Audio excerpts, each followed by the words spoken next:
Salam wabarakatuh. sejahtera, Om Swastiastu, Namo Buddhaya, Salam Kebajikan.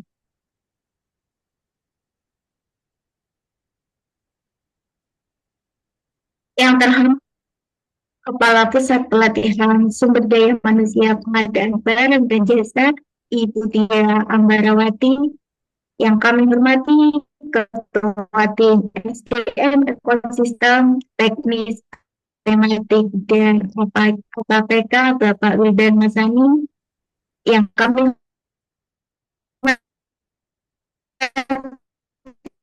hormati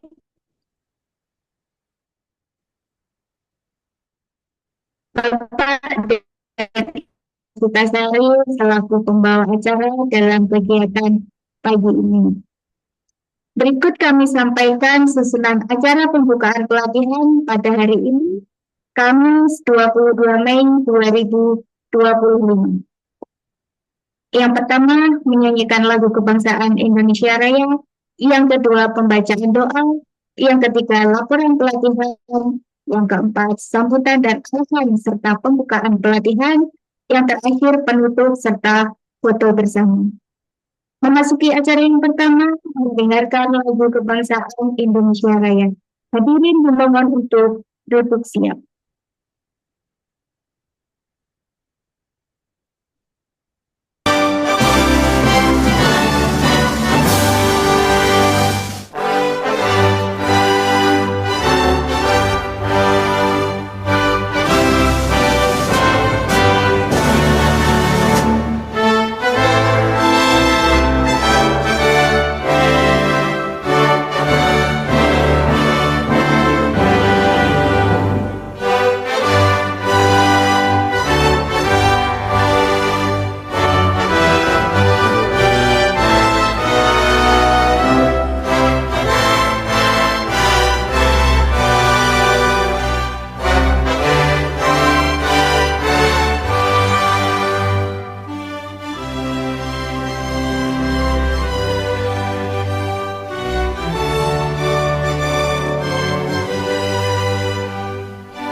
Baik, untuk acara selanjutnya yaitu pembacaan doa.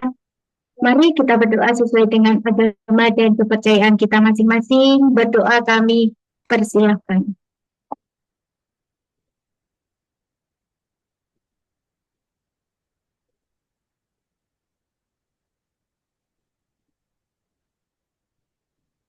Berdoa selesai. Baik, untuk acara selanjutnya yaitu laporan pelatihan yang akan disampaikan oleh Bapak Wildan Muzani selaku Ketua Tim SDM Ekosistem Teknis Tematik dan AKPK. Kepada Bapak Wildan kami persilahkan. Baik, terima kasih. Mohon izin, Ibu Kapus. Bismillah. Assalamualaikum warahmatullahi wabarakatuh. Yang terhormat Ibu Kepala Pusat Pelatihan STMPBJ, LKPP, dan yang kami hormati Bapak Ibu peserta pelatihan sumber daya pendukung ekosistem pengadaan barang jasa periode Mei 2025. Bapak Ibu peserta, bahwa hari ini kita akan melakukan TMO ya, tatap muka secara online. Yang kemarin Bapak Ibu sudah belajar secara mandiri ya di LMS, dan mudah-mudahan selama pembelajaran di LMS Bapak Ibu dapat menyimak ya semua modul dengan baik ya.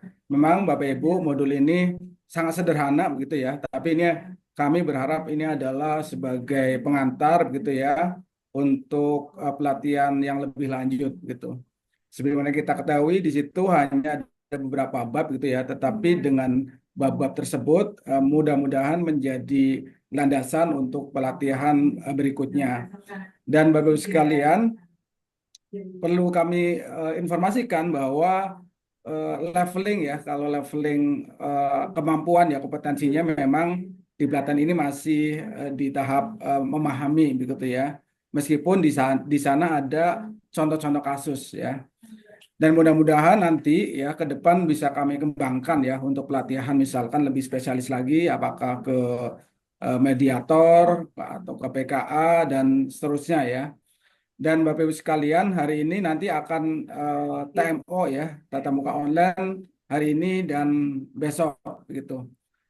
Dan kami berharap Bapak Ibu karena Bapak Ibu kan sudah berjuang begitu ya secara belajar mandiri dan jangan lupa nanti di LMS akhir Bapak Ibu juga tetap jangan lupa ya ada deadline tanggal dan sebagainya tetap dikerjakan ya untuk post testnya karena ini menjadi syarat bahwa Bapak dan Ibu sudah melakukan pelatihan secara keseluruhan begitu ya. Kami berharap dari 40 peserta lulus 100%. Karena di pelatihan sebelum-sebelumnya Bapak Ibu ada peserta ada saja ya alasannya ya. Misalkan tugas mendadak dan sebagainya sehingga kelulusannya tidak sampai 100%. Nah, kami berharap hari ini 40 peserta yang ikut pelatihan dapat lulus seluruhnya sehingga 100% dapat lulus. Mungkin itu Mbak Erika. Terima kasih. Wassalamualaikum warahmatullahi wabarakatuh.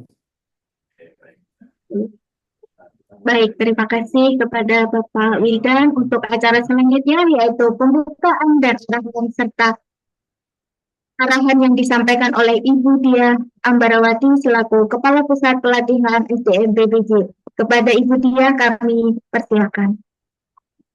Terima kasih, Erika. Assalamualaikum warahmatullahi wabarakatuh. Ya, waalaikumsalam. Shalom, Om Swastiastu, Namo Buddhaya, salam kebajikan, salam sejahtera untuk kita semua. Yang saya hormati Bapak Ibu peserta pelatihan sumber daya pendukung ekosistem pengadaan barang jasa, Bapak Ibu, rekan-rekan kami sebagai narasumber ya atau fasilitator yang berasal dari Direktorat Penanganan Permasalahan Hukum, ya. Rekan-rekan panitia penyelenggara yang sudah menyiapkan acara ini dan juga seluruh hadirin yang saya banggakan.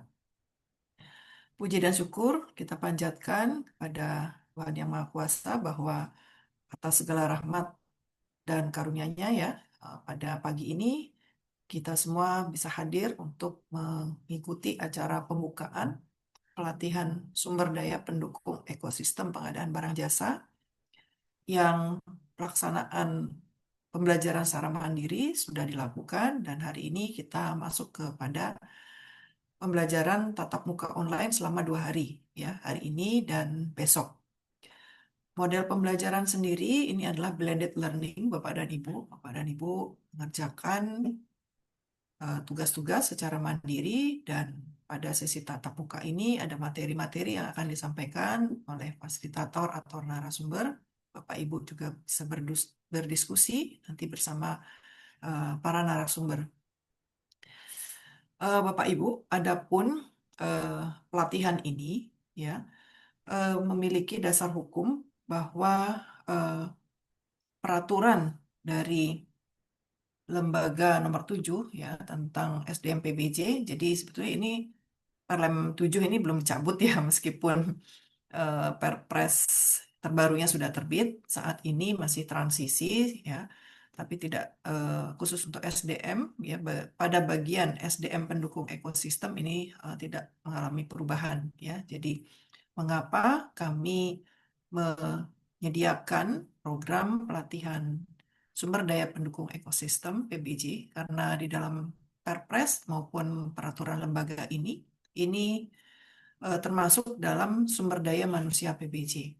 Jadi tidak hanya sumber daya pengelola fungsi pengadaan barang jasa saja, dan juga sumber daya perancang kebijakan dan sistem PBJ yang kami bina, tetapi juga sumber daya pendukung ekosistem PBJ. Sumber daya pendukung ekosistem PBJ di dalam Peraturan Presiden tentang Pengadaan Barang Jasa itu cukup luas ya, Bapak dan Ibu. Di sana bisa terdiri dari fasilitator, bisa terdiri dari apa mediator, ya, konsiliator, dan banyak lagi. Kalau di sana disebutkan hanya yang paling tidak ya terdiri dari itu, tapi cukup banyak ya yang tidak termasuk di dalam pengelola fungsi pengadaan barang jasa dan juga perancang. Ini semua ada di sumber daya pendukung ekosistem pengadaan barang jasa. Ekosistem ini sangat penting Bapak dan Ibu untuk bisa mendukung tata kelola pengadaan barang jasa pemerintah yang baik. Ya, oleh karenanya kami sangat berkepentingan untuk menyiapkan eh, pelatihan, ya, menambah kapasitas juga dari pendukung ekosistem pengadaan barang jasa ini. Next. Oke. Dari latar belakang tadi, Bapak dan Ibu sekalian, ya, kami perlu membina, kemudian kami pun menyiapkan materinya. Tadi disampaikan oleh Pak Wildan, ya, sebagai ketua kelompok, ya, yang menyiapkan dan melakukan pembinaan, gitu ya, terhadap SDM ekosistem. Ini dirancang materi pelatihan bersama direktorat terkait, yaitu Direktorat Penanganan Permasalahan Hukum ya. Kita perlu menyampaikan materi tentang perikatan dalam pengadaan barang jasa. Kalau kita melakukan pengadaan barang jasa, tentu tidak terhindar ya bahwa ada dua pihak yang terlibat yang harus melakukan perikatan ya untuk bisa bertransaksi. Nah, ini akan diberikan materi tentang perikatan dalam pengadaan barang jasa. Seperti apa saja bentuknya, ya, dan lain sebagainya. Kemudian, kami siapkan juga materi tentang permasalahan kontrak dalam PBJ. Nah, ini. Ketika kita melakukan perikatan, mungkin saja ada risiko-risiko yang belum bisa kita identifikasi dengan baik, atau kemudian proses perencanaannya belum sepenuhnya memadai, proses pemilihannya juga demikian ya. Nah, ini ada kemungkinan ketika kita melakukan perikatan, kita akan menemui permasalahan dalam kontrak. Apa saja permasalahan dalam kontrak, nanti narasumber atau fasilitator akan menyampaikan dan Bapak Ibu bisa menggali lebih lanjut. Ketika ada permasalahan kontrak, ada kemungkinan kita akan bersengketa ya, dan seperti apa nantinya penyelesaian sengketa itu bisa dilakukan.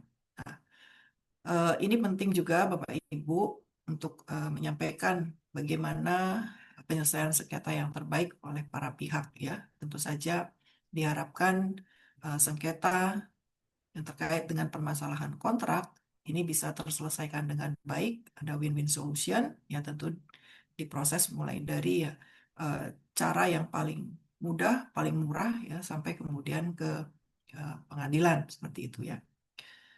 Yang keempat, kami juga perlu menyampaikan materi tentang clearing house ya. Jadi clearing house ini memang diinisiasi, siapkan oleh LKPP ya sebagai suatu forum gitu ya, di mana kementerian, lembaga, pemerintah daerah ini diminta untuk bisa ya mengupayakan penyelesaian permasalahannya sendiri internal dulu ya dari sumber daya yang ada begitu ya. Dan di sini tentu ada keterlibatan ya dari berbagai macam pihak. Didorong bahwa inspektorat juga bisa membantu penyelesaian permasalahan dari kontrak ini, gitu ya, permasalahan tentang pengadaan barang jasa melalui clearing house, ataupun juga melibatkan para pihak, ya, baik itu ahli, ya, kemudian APH, ya, atau kemudian para pihak yang dipercaya bisa untuk membantu menguraikan permasalahan yang ada. Di satu sisi, ini juga menjadi tugas dari unit kerja pengadaan barang jasa, Bapak dan Ibu sekalian ya. Bagaimana UKPBJ bisa menjadi eh, sekretariatnya, begitu ya, untuk menyiapkan dan memperlancar proses clearinghouse. Nah, Bapak Ibu sekalian, materi-materi pelatihan ini tentu saja masih merupakan satu pemahaman awal. Jadi tujuan pelatihan ini adalah untuk memberikan pemahaman gitu ya. Jadi nice to know gitu. Bukan merupakan bagian dari seperti di dalam, kalau Bapak Ibu lihat ya, di sini peserta juga ada dari eh, pengelola fungsi pengadaan barang jasa ya, dari pejabat fungsional, ada inspektur seperti itu ya. Sini bukan merupakan pelatihan fungsional gitu ya. Jadi kalau saya katakan ini adalah pelatihan tematik begitu ya, yang masih merupakan eh, tahap awal ya. Jadi nanti setelah selesai pelatihan ini Bapak dan Ibu juga kami harapkan bisa mengisi kuesioner ya yang disiapkan oleh panitia. Kami ingin mengetahui minat Bapak Ibu sekalian setelah mengikuti pelatihan ini ingin memahami atau mendalami bagian yang mana ya, karena kediputian bidang hukum ini perlu menyiapkan SDM pendukung ya yang membantu tadi menyelesaikan permasalahan kontrak ya, kemudian bisa atau mampu melakukan clearing house, termasuk juga di sini inspektorat bisa memahami bagaimana memverifikasi pengaduan yang terkait dengan pengadaan ya. Ini kami ingin mendapatkan juga masukan dari Bapak Ibu sekalian. Bapak Ibu sekalian, kalau kami melihat di sini profil peserta gitu, ada yang berasal dari kementerian ya, baik itu pejabat struktural maupun fungsional. Fungsionalnya juga ada yang fungsional pengadaan, ada juga yang non pengadaan ya. Kementerian lembaga seperti itu profilnya. Kemudian dari LPP BJ swasta praktisi ya, satu orang. Ini rasanya saya tidak asing ya dengan beliau. Sebetulnya beliau juga cukup lama berkiprah di pengadaan barang jasa. Kemudian dari pemerintah daerah gitu ya. Pemerintah daerah kalau tidak salah ada dari inspektorat juga ya, seperti itu. Ya, eh, Bapak Ibu sekalian, eh, Bapak Ibu adalah 40 orang peserta yang kami seleksi dari 145 orang yang mendaftar. Ya, eh, kami klaster seperti ini, kami kelompokkan lebih dulu karena eh, dari latar belakang terlihat bahwa pada umumnya belum memiliki pengalaman terkait penanganan kasus seperti itu ya. Jadi rasanya ini cukup homogen ya untuk pengalaman terkait dengan kasus pengadaan barang jasa, sehingga Bapak Ibu, kami pikir nantinya memiliki titik awal yang sama untuk bisa eh, bergerak maju mendapatkan materi-materi ini untuk menambah kapasitas Bapak Ibu sekalian. Next, Bapak Ibu, untuk kewajiban pengembangan kompetensi, pelatihan ini ya eh, bisa dimanfaatkan gitu ya oleh ASN untuk melakukan pemenuhan minimal pengembangan kompetensi ya, karena di dalam eh, undang-undang ASN ya, dan juga diturunkan ke dalam PP 17 tahun 2020 bahwa minimal ASN itu harus memenuhi ya pengembangan kompetensi sebanyak 20 JP, dan untuk P3K ini maksimal minimal, ini harusnya minimal Pak dan minimal 24 JP ya. Jadi dengan mengikuti pelatihan ini gitu ya, Bapak dan Ibu bisa memenuhi eh, total 28 JP nantinya ya. Next. Bapak Ibu semua, jumlah jam pembelajaran untuk pelatihan ini ya, Bapak Ibu sudah mengikuti e-learning sebanyak 14 JP. Untuk tatap muka selama 2 hari ini ada 14 JP juga, sehingga total 28 JP. Harapan kami, Bapak Ibu, ya sebagai penyelenggara kepada seluruh peserta, diharapkan Bapak Ibu bisa mengikuti pelatihan ini dengan sungguh-sungguh, ya disiplin, eh, bisa tertib, serius, menyimak dengan seluruh penjelasan fasilitator, karena tadi sebetulnya peminatnya banyak Bapak dan Ibu ya. Jadi pasti banyak orang yang menginginkan atau berharap bisa menjadi bagian dari peserta, dan Bapak Ibu eh, terpilih begitu ya untuk didahulukan. Kemudian kami harap Bapak Ibu juga bisa aktif dalam kelas ya untuk bertanya, berdiskusi ya, menjawab pertanyaan ya, dan bisa menyelesaikan semua tugas pada LMS, serta yang terakhir bisa memberikan masukan dan saran terhadap penyelenggaraan pelatihan ini, materi pelatihan ini, ya untuk bisa nantinya mendapatkan sertifikat lulus pelatihan. Bapak dan Ibu, apa yang kami berikan mungkin belum sepenuhnya begitu ya bisa membangun kapasitas begitu, tapi setidaknya ini bisa menjadi jendela begitu, sehingga jendela Bapak Ibu untuk bisa mengenali ya eh, berbagai macam dinamika yang terkait dengan pengadaan barang jasa dan eh, implikasi atau risiko-risiko yang mungkin dihadapi dalam pengadaan barang jasa, sehingga nantinya Bapak Ibu juga bisa eh, mengenali ya apa-apa saja yang harus dilakukan ya. Mungkin itu yang bisa kami sampaikan Bapak Ibu sekalian. Sekali lagi kami mengucapkan terima kasih ya untuk bisa hadir di sini, dan kami juga berterima kasih untuk narasumber dari Kedeputian 4 ya. Mudah-mudahan para narasumber ini bisa memenuhi ekspektasi Bapak Ibu sekalian, dan eh, masukan tadi yang saya sampaikan juga diharapkan bisa diberikan kepada kami sebagai penyelenggara, tentu saja masukan yang konstruktif. Demikian Bapak dan Ibu sekalian, dengan ini kami buka secara resmi pelatihan untuk sumber daya pendukung eh, ekosistem pengadaan barang jasa. Semoga pelatihan ini bermanfaat untuk pelaksanaan tugas Bapak Ibu sehari-hari maupun menambah kapasitas Bapak Ibu semuanya. Eh, Selamat pagi. Oke, Assalamualaikum oke lah. warahmatullahi wabarakatuh. Salam. Warahmatullahi wabarakatuh. Baik, terima kasih disampaikan untuk Ibu Dia. Untuk acara selanjutnya yaitu penutupan serta foto bersama. Mohon berkenan untuk semuanya open kameranya.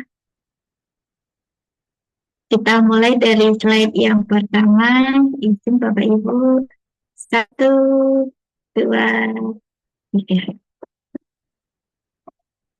Untuk slide yang kedua, izin Bapak Ibu. 1, 2, 3. Baik, terima kasih untuk Bapak Ibu semuanya. Izin untuk Ibu Dia mungkin bisa melanjutkan kegiatan. Terima kasih. Selamat pagi. Terima kasih Bapak Ibu. Terima kasih Ibu Terima kasih, Bu. Kapus. Terima kasih Ibu. Untuk kegiatan selanjutnya kepada Bapak Ahmad Fauzi kami persilakan. Terima kasih Ibu Yurika dan juga Pak Widan, Bu Kapos yang membuka kegiatan pada pelatihan hari ini, pelatihan ekosistem pengadaan barang jasa. Bapak Ibu, izin melanjutkan pelatihan pada hari ini, hari pertama, Kamis tanggal 22 Mei tahun 2025. Untuk pelaksanaan pelatihan hari ini dengan fasilitas kita Ibu Sari Melani. Selamat pagi Ibu Sari Melani. Pagi Mas Rozi. Ibu suaranya agak kecil Bu di saya. Suaranya kecil ya, sebentar. Iya, sebentar. Apa sudah lebih jelas? Sudah, Bu. Sudah lebih Sudah, jelas. Bu. Ya, baik. Terima kasih, Bu Sri Mulyani, untuk materi hari ini sesuai dengan jadwal yang disampaikan di awal. Untuk tatap muka hari ini terkait perikatan dalam pengadaan barang jasa akan disampaikan oleh fasilitator kita, Ibu Sri Mulyani. Saat ini beliau menjabat di media di Kedeputian Hukum. Materi selanjutnya terkait perikatan penerimaan hukum, untuk waktu dan layar kami persilakan. Terima kasih. Ya, baik. Terima kasih Mas Fauzi. Terima kasih Bapak Ibu sekalian yang telah hadir dalam kegiatan eh, dari Pusat Pelatihan SDM ya Bapak Ibu. Sebagaimana tadi yang disampaikan oleh Bu Kapus gitu ya. Eh, Hari ini kita akan coba diskusi gitu ya Bapak Ibu dengan saya sebagai fasilitator di dalam acara tatap muka online ini gitu ya. Semoga nanti menjadi diskusi yang berkembang karena tadi sebagaimana yang disampaikan kan ini sebenarnya Bapak Ibu sekalian juga sudah mempelajari gitu ya dengan online terlebih dahulu baru kita laksanakan kegiatan di pagi hari ini. Nah, Bapak Ibu sekalian, kalau kita lihat dari program latihan bagi ekosistem pengadaan barang jasa ini, ya, oh suaranya masih terlalu kecil ya. Apa sudah lebih Sudah, Bu. besar suaranya? Sudah, Bu. Sudah ya? Kenceng, Oke. Bu, kenceng. Alhamdulillah. Sudah, Bu. Baik. Ya, terima kasih Bapak Ibu. Eh, Bisa di slide berikutnya, Mas Fozi. Ya, tim penyusun kami Bapak Ibu dengan saya sendiri dan Sari Melani dari analis kebijakan media di Direktorat Advokasi Pemerintah Pusat, eh, Kedeputian Bidang Hukum dan Penyelesaian Sangga. Kemudian ada Bapak Sarif Hussein, narasumber dari eksternal. Kemudian ada Ibu Carolina Maria Anggraini, eh, beliau dari Direktorat Penanganan Permasalahan Hukum, didampingi oleh Pak Moh Ilham Riswanda dan Ibu Safira Rahmadewi. Kemudian ada Mas Agung Ismail, Ibu Siti Rohaya, dan Ibu Niken yang membantu kita dalam menyusun materi terkait dengan kegiatan di pagi hari ini. Slide berikutnya. Nah, ini Bapak Ibu ya harapan kami ketika Bapak Ibu sudah mengikuti kegiatan ini, kompetensi dasar yang diharapkan, adanya beberapa indikator keberhasilan yang bisa Bapak Ibu capai, artinya memiliki kemampuan untuk nanti menjelaskan apa sih yang disebut dengan perikatan dalam pengadaan barang jasa pemerintah. Tadi juga Bu Kapus menyampaikan ini suatu hal yang pasti dilakukan ketika Bapak Ibu melakukan transaksi gitu ya dalam pengadaan barang jasa pemerintah. Nah, di samping perikatan juga menjelaskan bentuk pembentukan ya dari tim pengelolaan kontrak, karena antara lain bisa jadi ya dibutuhkan ketika PPK memang perlu adanya tim yang membantu gitu ya. Sehingga tidak terjadi, harapannya tidak terjadi permasalahan kontrak di kemudian harinya. Nah, untuk itu perlu ada kemampuan juga untuk dapat mengendalikan pelaksanaan kontrak dari mulai penandatanganan kontrak sampai dengan serah terima hasil pekerjaan. Kalau di konstruksi itu ada juga namanya serah terima hasil pekerjaan akhir. Ya. Nah, setelah itu PPK itu ada tugas juga selain perencanaan tadi, pelaksanaan kontrak, ada juga tugas lainnya yaitu melakukan evaluasi kinerja penyedia Bapak Ibu. Jadi menilai bagaimana kerja penyedia selama berkontrak dengan PPK tersebut. Nah, tentu saja di dalam proses pengadaan ini ada tahapan perumusan kontrak Bapak Ibu yang disesuaikan dengan jenis pengadaannya, juga besaran nilainya. Dalam hal ini ada bentuknya kwitansi, ada bentuk bukti pembayaran, ataupun bukti pembelian, ataupun surat pesanan ketika Bapak Ibu melakukan secara purchasing. Nah, berikutnya di dalam melakukan proses kontrak pasti ada namanya risiko ya Bapak Ibu ya, tapi risiko ini sedapat mungkin harus bisa kita waive gitu ya, atau kita minta dikelola oleh pihak lain gitu ya. Jadi sedapat mungkin resikonya PPK kalau bisa diminimalisir, gitu Bapak Ibu. Kemudian juga mengidentifikasi dan mengumpulkan. Nah, ini biasanya untuk akuntabilitas ya Bapak Ibu. Jadi semua data, dokumen ya dalam proses pengadaan itu harus tersusun dengan baik ya. Nanti kan pasti akan ada audit ya. Nah, untuk 4 item kegiatan kita di pagi hari ini dari perikatan dalam pengadaan barang jasa, kemudian nanti juga kita coba ya pembahasan dari permasalahan kontrak dan penyelesaian sengketanya sampai dengan clearing house. Begitu, Bapak. Slide berikutnya. Nah, ini ada beberapa yang perlu kita diskusikan Bapak Ibu ya, mungkin karena Bapak Ibu sudah baca gitu ya, ataupun sudah pernah dengar gitu, ataupun sudah mempelajari materi gitu ya. Mungkin ada dari Bapak Ibu yang bisa menjelaskan apa saja dasar perikatan, dasar perjanjian, dan kemudian juga pengantar perjanjian di dalam pengadaan barang jasa gitu ya. Nanti coba kita diskusikan sama-sama gitu ya Bapak Ibu ya di dalam diskusi kita pagi hari ini agar mendapatkan pemahaman yang lebih komprehensif. Selanjutnya Mas Fauzi. Nah, ini Bapak Ibu ya dasar dari perikatan. Jadi kita harus tahu dulu definisinya nih Bapak Ibu. Nah, perikatan itu hubungan yang diatur dan diakui secara hukum gitu ya Bapak Ibu. Antara dua pihak atau lebih. Jadi minimal 2 ya Bapak Ibu. Karena kalau sendiri namanya bukan perikatan tapi pernyataan ya. Nah, ini jadi disebut perikatan berarti minimal 2 pihak. Nah, mereka saling mengikatkan diri untuk melakukan ataupun tidak melakukan. Ya, jadi pilihan ya untuk disepakati bersama. Nah, dalam perikatan ini unsur kitab Undang-Undang Hukum Perdata itu ada 2 hal yang menyebabkan adanya perikatan. Bisa dikarenakan adanya perjanjian, gitu ya. Kalau adanya perjanjian berarti ya memang mereka sepakat saja melakukan perikatan antara satu dengan lainnya. Kalau di PBJ mungkin antara PPK dengan penyedia gitu ya. Jadilah satu perjanjian. Tapi ada juga yang timbul itu dikarenakan adanya undang-undang gitu ya Bapak Ibu, memang ada ketentuan perundang-undangan sehingga ada perikatan yang wajib mereka laksanakan gitu ya ataupun ketentuan hukum yang berlaku ya. Nah, berikutnya kita lihat lagi, selain perikatan ada subjek ya Bapak Ibu. Subjek itu individu atau orang perorangan ya.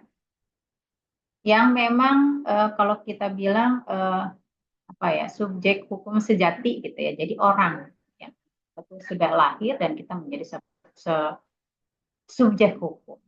Tapi ada juga yang buatan. Buatan itu berarti berbentuk badan hukum gitu ya. Bisa PT misalnya atau CV ataupun firma ataupun yayasan ataupun badan hukum lainnya lah, perusahaan lain dan sebagainya ya yang memang bisa bertindak di dalam hukum. Itu subjeknya. Lalu kalau para pihaknya ya pasti ada yang memberi pekerjaan, ada yang menerima pekerjaan gitu ya. Atau memberi sesuatu ataupun menerima sesuatu. Jadi ada take and give di sana, makanya disebut suatu perikatan. Nah, berikutnya juga ada pihak ketiga nih ya, subjek tambahan bisa jadi ya, ada subjek tambahan. Karena kan di dalam proses pengadaan, kalau di pemerintah misalnya gitu ya Bapak Ibu, itu bisa jadi ada unsur tambahan berupa misalnya penjamin ya Bapak Ibu. Artinya kalau kita berkontrak nih antar PPK dengan penyedia gitu ya. Nah, itu ada tuh misalnya dapat uang muka. Nah, nanti ada jaminan uang muka misalnya atau jaminan pelaksana. Itu bisa jadi tambahan ya. Jadi dia pihak ketiga atau individu atau entitas yang tidak terlibat secara langsung tetapi dia ada kepentingan gitu ya atau hak terkait perikatan tersebut. Gitu. Nah, sekarang kita ke slide berikutnya ya Bapak Ibu terkait dengan objek perikatan Bapak Ibu. Kita lihat slide berikutnya tentang objek perikatan. di mana perikatan itu adalah sesuatu yang menjadi kita harus tahu juga ya, kita bikin perikatan tuh kenapa ya. Jadi harus ada nih substansinya apa sih gitu yang akan coba kita bahas gitu ya.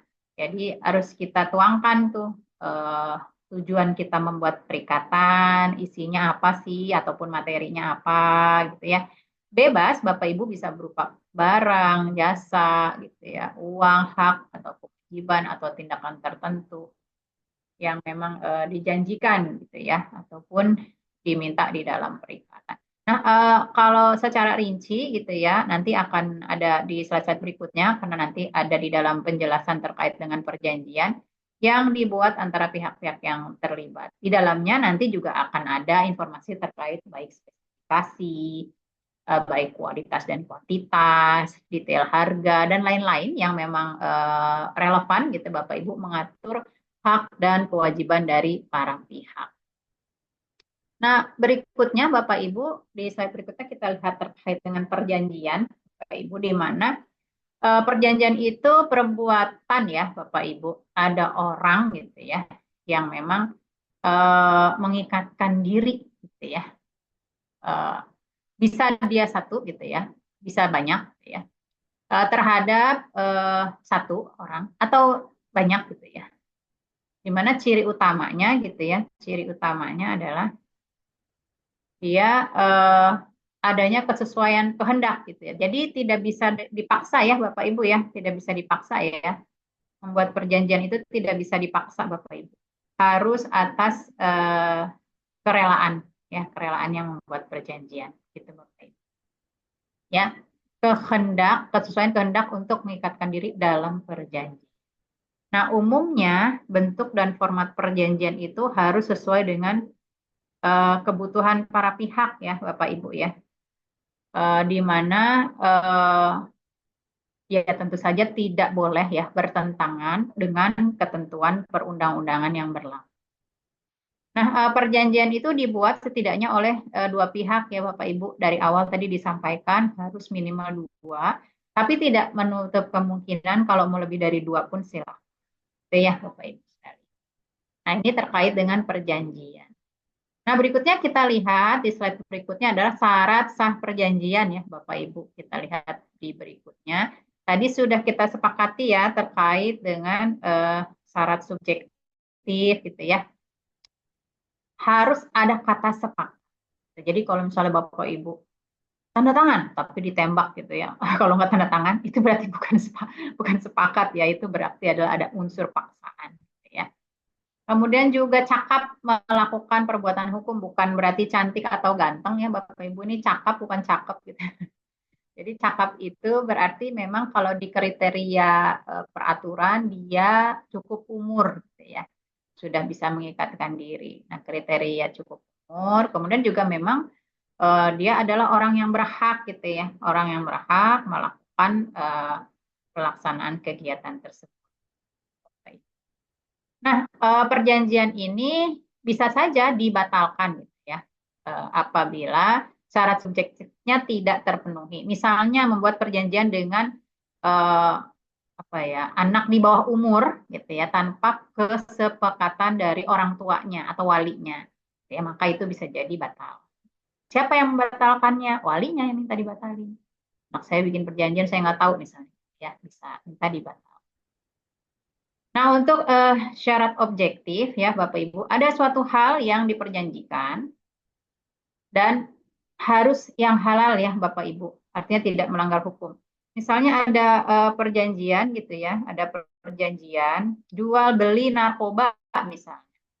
Nah, narkobanya tidak register gitu ya, sehingga itu barang terlarang. Nah, ini akan menjadi batal demi. Beda dengan ketika jual beli narkoba yang beli adalah dari rumah sakit misalnya, karena memang dibutuhkan untuk pengobatan. Nah, itu tidak apa-apa ya, karena tidak melanggar hukum. Begitu Bapak Ibu. Nah, berikutnya kalau misalnya perjanjian itu melanggar syarat-syarat objektif ini ya, maka perjanjian itu dapat diajukan untuk batal demi hukum ketika syarat objektif, ini maaf slide-nya nanti direvisi ya Bapak Ibu. Syarat dari objektifnya tidak terpenuhi. Jadi yang atas itu syarat subjektif, yang bawah adalah syarat objektif. Ya. Nanti Bapak Ibu juga bisa cek di dalam pasal 1320 Kitab Undang-Undang Hukum Perdata. Nah, berikutnya azas perjanjian Bapak Ibu. Kita lihat di slide berikutnya, di asas perjanjian. Nah, untuk azas perjanjian ini adalah tadi awal sepakat, ya. Jadi tidak boleh sepakat dikarenakan ada unsur pasangan, itu tidak boleh, gitu ya Bapak Ibu. Tidak boleh, Bapak Ibu. Nah, azas berikutnya adalah bebas berkontrak, ya. Dalam membuat perjanjian dan mengikatkan diri dengan siapapun yang dikehendakinya. Jadi tidak harus dengan si A, harus dengan si B, enggak. Jadi memang itu pilihan, dia bebas berkontrak. Bagaimana kaitannya dengan di pengadaan misalnya? Ya berarti kalau banyak gitu pilihannya, ya makanya ada proses kompetisi ya. Bebas tuh, siapapun boleh ikut berkompetisi, nanti yang terpilih dialah yang akan berkontrak. Yang kenapa dikehendaki? Karena dia yang terpilih gitu ya, terpilih dari beberapa yang apply. Kemudian ada azas itikat baik, bertindak dengan itikat baik ya. Ketika dia bertindak dengan itikat baik gitu ya, memenuhi perjanjian gitu ya, maka perjanjian akan selesai dengan sesuai dengan waktu ya yang sudah disepakati di dalam kontrak. Ya, biasanya kalau kita mau bikin perjanjian tuh ada ininya, ada deadline-nya. Ini mau dilaksanakannya kapan gitu ya. Ya kita harus ikuti. Artinya kita beritikat baik untuk memenuhi kriteria perjanjian, baik dari sisi penyedia maupun dari sisi PPK kalau di pengadaan ya. Nah, kemudian juga ada kekuatan mengikat atau binding force ya, memiliki kekuatan hukum yang mengikat pihak-pihak yang terlibat tadi ya. Siapapun yang terlibat di dalam perjanjian ya mereka akan komit gitu ya, baik pihak A maupun pihak B yang terlibat. Jadi misalnya penyedianya harus mengerjakan apa? Ya udah dia kerjain. PPK-nya berarti kalau udah ngerjain itu berarti harus ada kewajiban membayar. Ya ini contohnya ya. Jadi ada apa ya, kewajiban seperti itu. Nah, berikutnya kita lihat azas ya, azas fakta sansepada. Apa yang sudah diperjanjikan, maka itu harus disepakati. Berarti kita udah janji A, ya udah itu kita kerjain gitu ya, sederhananya gitu. Gitu Bapak Ibu. Kita lihat slide berikutnya untuk bagian ya, bagian dari perjanjian ya. Bagian dari perjanjian itu ada esensialia. Esensialia itu berarti sesuatu yang memang harus ada gitu ya, Bapak Ibu, harus ada di dalam perjanjian, gitu ya. Jadi pokok dari perjanjian, jadi harus ada, gitu ya. Apa tuh pokok? Misalnya ya ini para pihaknya tuh siapa? Itu kan pokok ya. Kalau nggak ada para pihaknya, gimana bikin perjanjian? Contohnya begitu ya. Jadi ya dilakukanlah perjanjian itu. Kemudian juga isi dari perjanjiannya gitu ya. Dan kemudian penutup gitu ya. Mengapa perjanjian itu dibuat itu juga masuk ke dalam pokok ya dari perjanjian. Jadi dia harus ada. Nah, berikutnya adalah naturalia. Naturalia itu pada unsur yang umum ya terkait dengan perjanjian. Tapi tidak jadi syarat mutlak ya. Jadi pada umumnya dia ada gitu ya. Kalau di kontrak pemerintah mungkin SSUK gitu. Syarat-syarat umum itu pada umumnya dia ada tuh, pada umumnya. Tapi kalau misalnya ada yang mau di waive gitu ya, tidak diberlakukan. Misalnya gini, pada umumnya mendapatkan uang muka. Oh ini tidak mendapatkan uang muka ya nggak apa-apa juga. Tapi pada umumnya dapat. Kenapa? Kalau di pemerintah bagus buat untuk misalnya penyerapan gitu ya, Bapak Ibu misalnya. Gitu ya. Nah, kemudian ada juga yang aksidentalia gitu, aksidentalia. Nah, aksidentalia ini adalah bagian yang diatur secara khusus ya. Misalnya kan biasanya kalau sengketa diselesaikan dengan musyawarah mufakat. Itu yang ketentuan umumnya ya, Bapak Ibu ya. Tapi ketentuan khususnya setelah musyawarah mufakat misalnya gitu ya, tidak tercapai terus gimana? Mau kemana gitu ya. Kalau begitu berarti kita melakukan tindak lanjut gitu ya. Bisa jadi tindak lanjutnya mungkin ke layanan penyelesaian sengketa LKPP misalnya ya, atau ke mana, ke pengadilan gitu ya. Nah, pengadilan juga harus diatur secara khusus gitu ya, harus diatur secara khusus gitu. Khusus seperti apa gitu ya? Khususnya yaitu terkait dengan pengadilannya di mana. Misalnya pengadilan negeri, iya di mana? Oh, misalnya pengadilan negeri Jakarta, iya di mana? Oh, pengadilan negeri Jakarta Selatan. Nah, jadinya sangat khusus gitu ya untuk dijelaskan lebih detail gitu. Nah, berikutnya Bapak Ibu kita lihat terkait dengan prestasi dan keadaan di luar kekuasaan atau beberapa ketentuan yang memang tidak diharapkan gitu ya, baik oleh kalau di pemerintah PPK maupun penyedia. Nah, prestasi ini adalah salah satu pihak ya tidak memenuhi kewajibannya ya, padahal udah sepakat ya untuk menyelesaikan ketentuan yang ada dalam kontrak gitu ya. Nah, di dalam perjanjian ini bisanya ya PPK melakukan kegiatan apa gitu ya, lalu penyedia akan melakukan kegiatan apa, itu dijabarkan ya. Nah, apabila ada pihak yang terhalang ya untuk memenuhi perjanjian karena satu dan lain hal ya, maka bisa dia dikenakan sanksi ya Bapak Ibu sekalian ya. Bisa juga dalam bentuk penggantian biaya dan bunga gitu ya. Mengapa? Ya udah karena dia tidak bisa memenuhi janji ataupun prestasi yang sudah dituangkan di dalam perjanjian. Kenapa tidak bisa? Ya kita harus cek satu-satu ya. Mungkin ada satu hal dan lain sebagainya gitu ya, di mana dia juga tidak duga sebelumnya terjadi. Nah, berikutnya Bapak Ibu kita lihat perjanjian di dalam pengadaan barang jasa pemerintah. Jadi ini lebih khusus lagi ya di slide berikutnya. Nah, kalau jenis perjanjiannya sendiri ya Bapak Ibu itu ada bentuk-bentuknya ya, baik itu bentuk kontrak lamsam, itu berarti satu paket kalau kita sebutnya ya. Jadi ada analisa dari keluarannya gitu ya. Jadi difokuskan kepada itu. Kalau harga satuan ya analisa harga satuannya ya ada ya satu-satu produknya dan dia belum tahu ya nanti kalau udah selesai baru dia hitung berapa ya yang terpasang itu yang dibayar. Nah, ada juga digabung antara lamsam dan harga satuan. Nanti harus didetailkan juga mana yang lamsam, mana yang harga satuan karena nanti perlakuannya akan berbeda. Kalau lamsam itu kan udah satu paket gitu ya. Tapi kalau harga satuan itu belum pasti, bisa kita nggak tahu ya. Misalnya kita, pokoknya kita ngoncinya di harga satunya aja, yang kita bayar ya yang kita pakai aja. Ya. Nah kalau untuk waktu penugasan, ini biasanya untuk konsultan, Bapak Ibu ya, konsultan itu misalnya kita kasih apa orang jam, orang hari, orang minggu, orang bulan gitu ya, gantung kegiatan yang dia laksanakan. Ada juga kontrak payung, Bapak Ibu. Kalau kontrak payung itu sebenarnya tidak terikat terkait dengan jumlah anggarannya, gitu ya.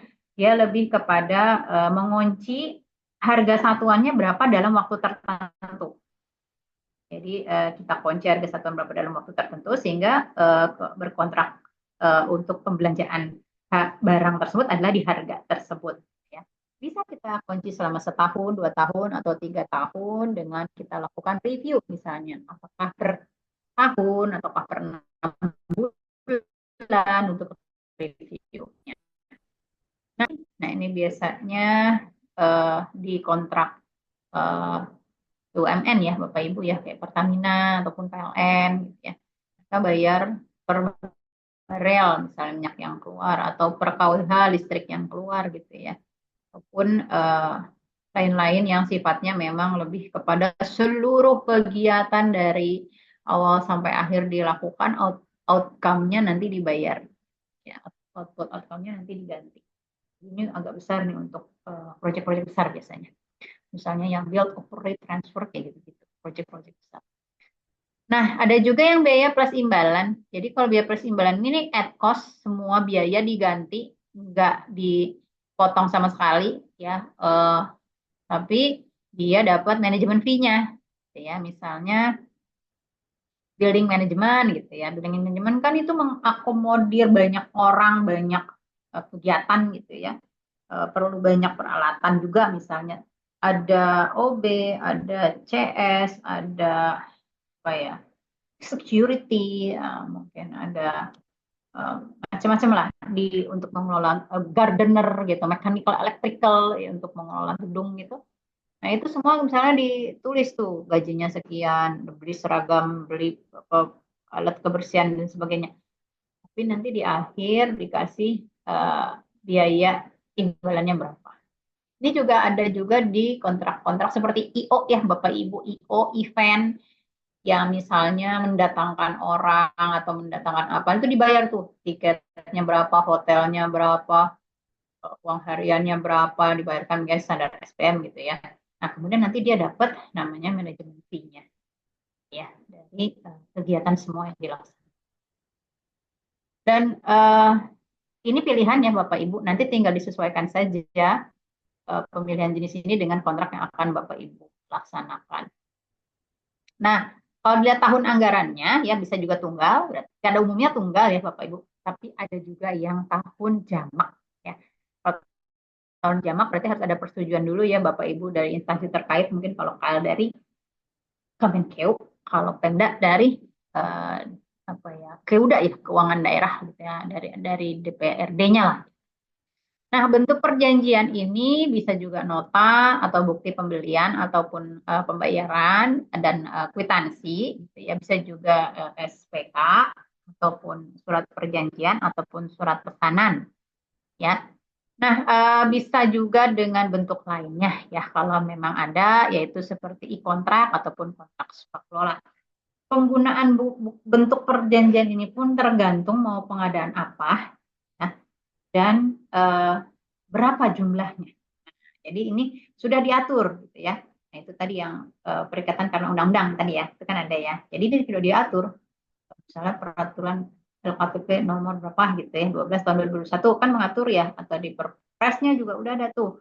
Kalau nota cuma sampai 10 juta gitu ya. Jadi harus ikut. Kwitansi sampai 50 juta harus ikut. Kalau kurang nggak boleh, kalau kurang boleh, kalau lebih nggak boleh. Gitu. Ini contoh ya. Nah, berikutnya kita lihat inovasi kontrak Bapak Ibu ya. Mungkin masih banyak ya, di slide berikutnya kita lihat inovasi, ada beberapa jenis inovasi kontrak ya Bapak Ibu. Nah, pertama kontrak payung gitu ya. Jadi kadang orang tuh kayak misal tadi ya, building management, kalau setahun gitu ya, itu nanti dia biayanya setiap tahun tender lagi gitu, ribet ya. Jadi lebih baik jangka panjang mungkin 3 tahun gitu, tapi di review per tahun gitu, itu masih oke lah ya untuk ya, tapi tetap harus dilihat satu-satu sih Bapak Ibu. Kenapa begitu? Ini kadang misalnya gini, kita sewa mobil gitu ya Bapak Ibu. Kalau kita sewa mobilnya cuma setahun itu nanti biayanya mahal Bapak Ibu. Tapi kalau kita sewa mobilnya sesuai dengan masa ekonomis mobil itu kan berapa sih? Misalnya 3 tahun atau 5 tahun gitu ya. Ya udah, kita kontraknya 5 tahun. Maka harga sewanya bisa jauh ya, dibanding kita cuma sewa setahun misalnya. Gitu. Tapi kalau dipikir gini, ngapain nyewa kalau 5 tahun, lama banget, harganya bisa buat beli mobil misalnya gitu ya. Memang ada plus minusnya Bapak Ibu. Kalau beli mobil ya kita maintenance-nya sendiri ya. Terus harus didaftarkan BMN ya. Terus nanti ada penghapusan gitu ya, atau kita lelang gitu ya.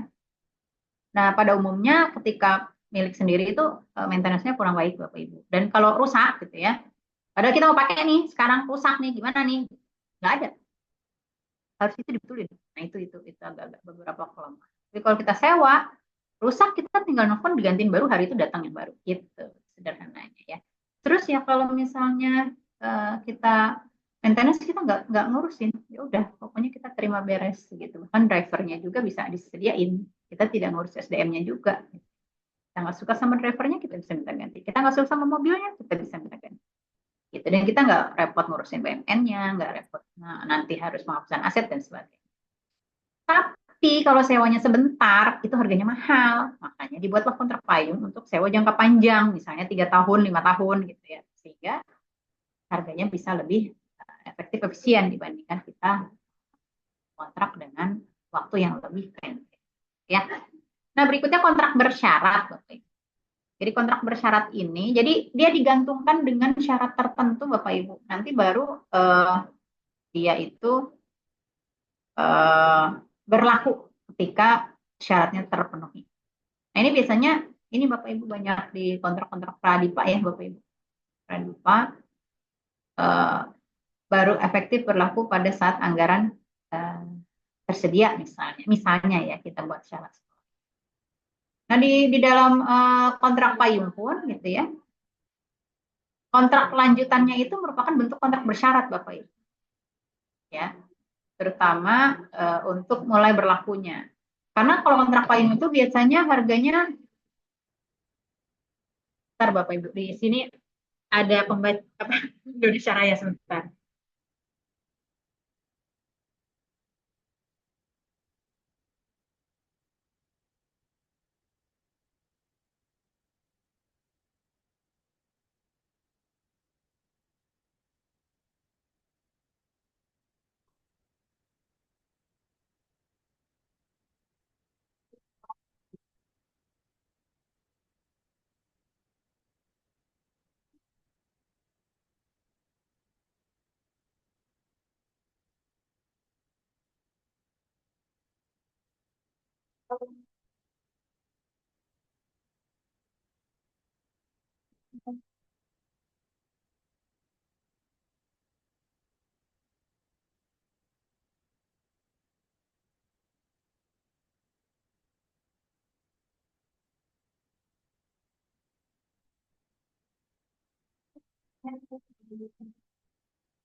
Ya, baik Bapak Ibu, kita lanjut lagi ya. Jadi kontrak bersyarat itu adalah kontrak yang memang kita gantungkan ya Bapak Ibu dengan ketentuan lain gitu ya. Jadi ketika ketentuan lain itu berlaku, maka dia akan diterapkan. Nah, berikutnya kontrak pengadaan bersama, biasanya digabung nih atau dengan kita sebut konsolidasi, Bapak Ibu, kita konsolidasi gitu. Misalnya kemarin tuh ada kontrak di Kemendak gitu misalnya ya terkait dengan Expo ya Expo di luar negeri ya luar negeri nah sehingga nanti apa lokasinya udah tahu tapi yang ditampilkan itu adalah perwakilan dari kebudayaan seluruh Indonesia ataupun bahan-bahan perdagangan di seluruh Indonesia. Nah, itu nanti harus ada tuh perwakilan-perwakilan tuh dari mungkin Kemenko UKM gitu ya kerjasama dengan Kemendak gitu ya atau juga mungkin Kemen Parekraf gitu ya karena juga akan menyampaikan budaya Indonesia. Nah, itu nanti bersama-sama mereka akan berkontrak kepada vendor di luar negeri untuk spot pamerannya misalnya. Kemudian juga ada kontrak supply by owner. Nah, supply by owner itu biasanya kita sebagai BPK kita paham nih, kita mau bangun apa, kita sediakan materialnya, bahan yang mau dipakai, bahkan peralatan sewanya juga kita sediakan. Nanti SDM-nya mereka yang atur, ya atau istilahnya kontraktornya itu yang atur. Begitu. Nah, pada umumnya biasanya ini PPK-nya paham ya tentang konstruksi, gitu Bapak Ibu. Nah, berikutnya ada kontrak multi years Bapak Ibu. Kalau kontrak multi years berarti tadi kan ada single years yang setahun, multi years itu berarti lebih dari tahun ya Bapak Ibu sesuai dengan ketentuan dari masa berlaku anggarannya yang memang sudah disepakati. Nah, berikutnya ada kontrak design and build atau rancang bangun ya. Pada umumnya ini karena pekerjaannya kompleks jadi memang harus dilakukan desain dan konstruksinya secara bersamaan supaya tidak ada kegagalan dalam proses desain dan pembangunannya. Bisa juga karena memang waktunya juga ya, ada keterbatasan waktu dan sebagainya. Ada juga kontrak performance based kontrak atau PBC, ya. Jadi contohnya di busway misalnya, kita bayarnya apa? Ya kita bayar saja per kilometer dia jalan, itu kita bayar. Ya. Jadi kita performance-nya saja. Jadi tidak ada tuh bus kebut-kebutan nyari penumpang, udah nggak ada lagi. Karena ya mereka tinggal jalan aja, ya sesuai dengan kilometernya. Nah itu yang dibayar. Nah performance-nya yang dibayar. Kemudian ada juga kontrak engineering procurement construction atau EPC, ya. Nah kalau kontrak EPC ini semuanya mereka yang ngerjain, ya. Jadi ngebangun mereka gitu, kesesuaian mereka ya semua sampai selesai, jadi baru dikasih ke kita, ya. Untuk pelaksanaannya ini biasanya apa ya? Bahkan ini ya, BUMN sih yang kebanyakan sering seperti ini ya, tapi kita juga ada simen kayak SDM gitu ya, ini pernah nih apa sih pembangunan pipa gas misalnya, ini kan mulai dengan ini. Berikutnya kita lihat di ketentuan uang muka Bapak Ibu ya. Ketentuan uang muka ini ya kita tetapkan ya dari nilai pagu ataupun nilai kontrak ya, tergantung. Kalau misalnya uang mukanya boleh nggak kita kasih di atas 50%? Nah, boleh aja, tapi biasanya ini kontrak kecil, Bapak Ibu, buat usaha kecil, mikro. Kan kalau usaha mikro kecil nggak punya modal ya. Jadi kita yang kasih uang mukanya buat modal. Kalau enggak, ya misalnya Bapak tiba-tiba ada order sekian juta, boro-boro dia nggak punya duitnya gitu ya. Jadi harus ibaratnya ada yang nalangin lah buat modalnya. Gitu ya Bapak Ibu. Nah berikutnya ada 30% gitu ya. Ya kalau 30% ya buat kecil ya, memikro lah, mikro ya. Jadi untuk kontrak yang 200 sampai dengan 2,5 miliar. Nah kalau kecil itu 30 ya, paling besar dia 30 ya. Kalau yang mikro ini justru paling kecil gitu ya. 30 lebih boleh, kurang nggak boleh. Tapi kalau yang udah kecil ya dia di 30% maksimal ya. Nah, gimana yang non kecil dia maksimal di 20 ya, 20%. Nah, kalau untuk jamak dia di 15%. Itu Bapak Ibu. Jadi 15%. Dan ini maksimal ya Bapak Ibu, boleh kurang, tidak boleh lebih. Nah, berikutnya kita lihat jaminan Bapak Ibu. Untuk jaminan ya, jaminan ini ketentuan jaminan di slide berikutnya. Nah, untuk jaminan ya ada jaminan yang masuk dalam klasternya PPK. Artinya biasanya PPK minta. Kalau misalnya PPK minta, ya kalau dia mau mengikuti maka dia memenuhi persyaratan gitu ya untuk melaksanakan kontrak dengan PPK. Gitu ya. Nah, ada jaminan penawaran di dalam proses pemilihan. Ada jaminan sanggah banding masih di dalam proses pemilihan. Jadi kalau sanggahnya tidak disetujui, dia melakukan sanggah banding, ya, ada biayanya. Kemudian juga ada jaminan pelaksanaan, nanti kalau dia melaksanakan kontrak, sebelumnya dia bikin jaminan pelaksanaan, bisa besaran 5% dari kontrak atau 5% dari HPS kalau kontraknya di bawah 80% HPS. Kemudian ada jaminan uang muka, tergantung besaran uang mukanya, tadi ada beberapa ya, dan ada minimal, ya tergantung jenis kriteria pelaku usahanya juga menentukan gitu ya, termasuk juga besaran uang mukanya. Kemudian jaminan pemeliharaan, kalau memang ada pemeliharaan gitu ya. Dan kemudian sertifikat garansi kalau memang barang, karena dia nggak ada jaminan pemeliharaan.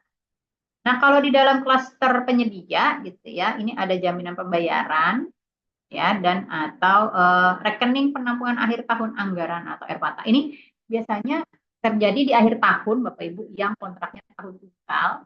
Jadi dia misalnya harus selesai di 31 Desember tapi belum selesai, baru 99%, 1%-nya gimana? Akhirnya dibayar tuh 100% gitu ya. Tapi kan belum selesai tuh baru 99. Untuk menjamin karena kita udah bayar disebut jaminan pembayaran. Gitu. Jadi kalau di APBN dan namanya RPATA, ketentuan RPATA ya, rekening penampungan akhir tahun anggaran. Nah, uang itu masukkan ke situ ya. Jadi kalau ternyata dia di akhir dia ini cuma 3 bulan ya Bapak Ibu, di akhir 3 bulan itu nggak selesai juga ya berarti dicairkan jaminannya.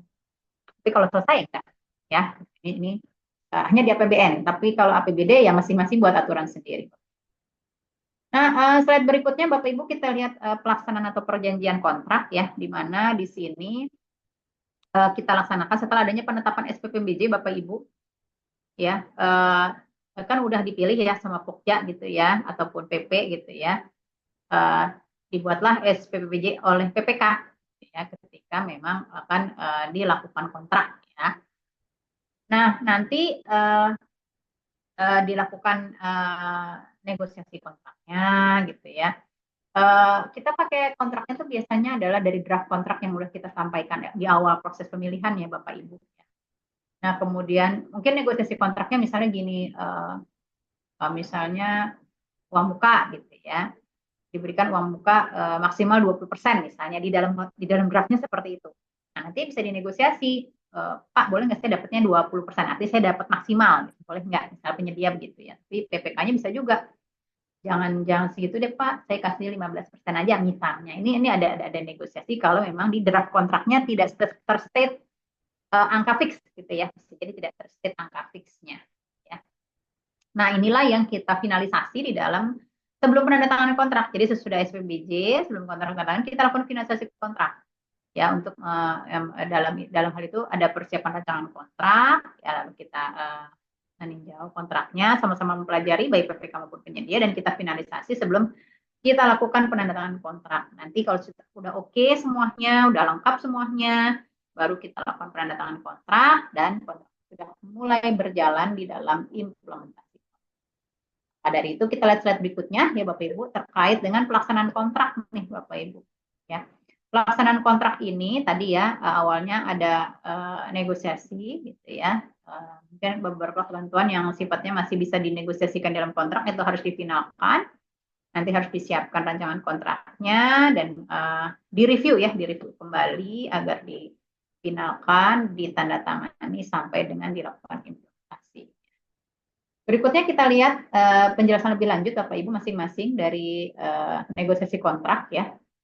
Jadi dalam proyek ini silahkan merumuskan persyaratan, dimasukkan ke dalam kontrak, dan kalau bisa harus detail ya, dibahas dengan jelas, dirundingkan segala aspek gitu ya.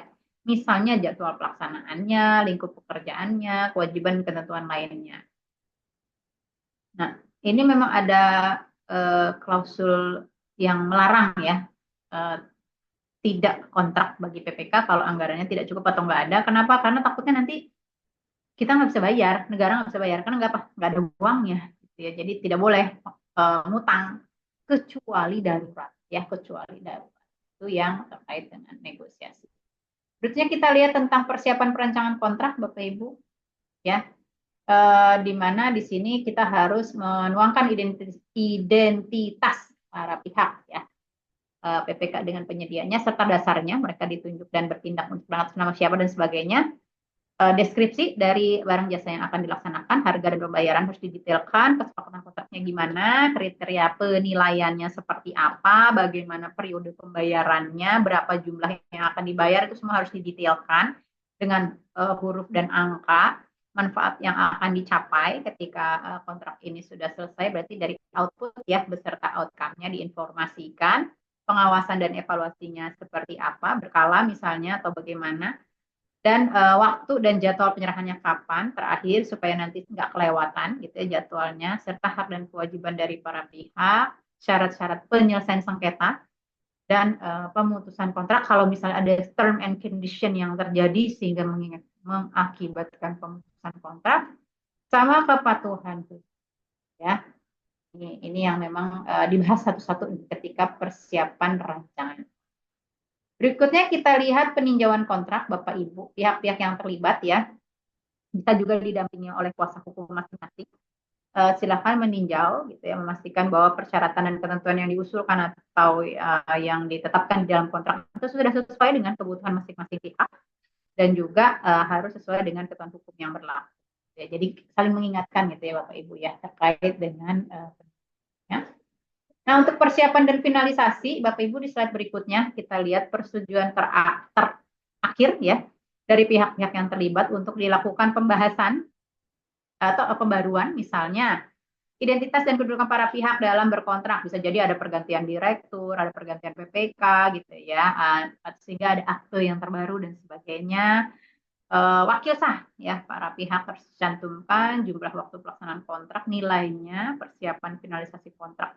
Harap tidak merubah ya yang mempengaruhi proses persaingan dalam tender. Misal pembayaran bahan dan atau peralatan, tadinya dibayarnya nggak ada pembayaran MOS, misalnya material onsite nggak ada, tiba-tiba ada. Ya orang kan kalau misalnya kayak gitu, saya juga bisa nawar gitu. Yang lain jadi ada sirik gitu ya, dan nanti dilaporin, ada beribet deh. Nah, penyesuaian harga itu juga nggak bisa. Jadi ketika dia di tengah-tengah tiba-tiba ada penyesuaian harga, ya kalau tahu gitu mas saya dari awal juga nawarnya murah atau kalau ada penyesuaian harga gitu ya. Tapi kalau tiba-tiba di tengah dikasih, nah itu kan yang tahu dia doang, yang lain nggak tahu ya. Uang muka juga gitu, tiba-tiba dikasih uang muka tadinya nggak dikasih, misalnya termin juga begitu ya. Kecuali memang ada hal yang memang di luar kehendak para pihak gitu ya, yang tiba-tiba memang menyebabkan itu ada, dan itu harus ada justifikasinya juga gitu ya. Dan juga sanksi, biasanya denda terlambat itu kan 1/mil dari seluruh, tiba-tiba diganti 1/mil dari bagian misalnya. Ini misalnya. Berikutnya penandatanganan kontrak, Bapak Ibu. Di slide berikutnya, kita lihat penandatanganan kontrak. Menandatangani kontrak secara fisik bisa. Kalau sekarang kita di e-purchasing sudah ada tanda tangan digital ya, Bapak Ibu, itu juga bisa. Jika tanda tangannya sebelum tahun anggaran, ini maksudnya untuk Pradipa ya Bapak Ibu, maka kontrak berlaku efektif setelah anggaran berlaku. Jadi kalau Bapak Ibu tanda tangannya Desember misalnya 2024, tapi kan anggarannya tetap berlaku di 1 Januari gitu ya, ini contoh. Ya. Nah, kontrak dibuat sesuai dengan kebutuhan sekurang-kurangnya 2 kontrak asli, jadi rangkap 2, 1 dipegang PPK, 1 dipegang oleh penyedia. Ya, kalau mau lebih dibuat ya mau aja silahkan ya, tapi nggak usah dipakai materai lagi, cukup diperubah. Biasanya di scan gitu ya, kalau mau punya ya dikirim aja lah biar hemat juga. Nah, berikutnya implementasi kontrak Bapak Ibu ya, nanti akan ada nih, kalau yang tidak selalu semuanya ada ya Bapak Ibu ya, ini hanya kita coba tuangkan secara lengkap gitu ya. Ada penyerahan lokasi kerja ataupun personil, ada SPMK ataupun SPP, ada pemberian uang muka kalau memang diberikan, ada program mutu di awal untuk kita tahu timeline pelaksanaan pekerjaan.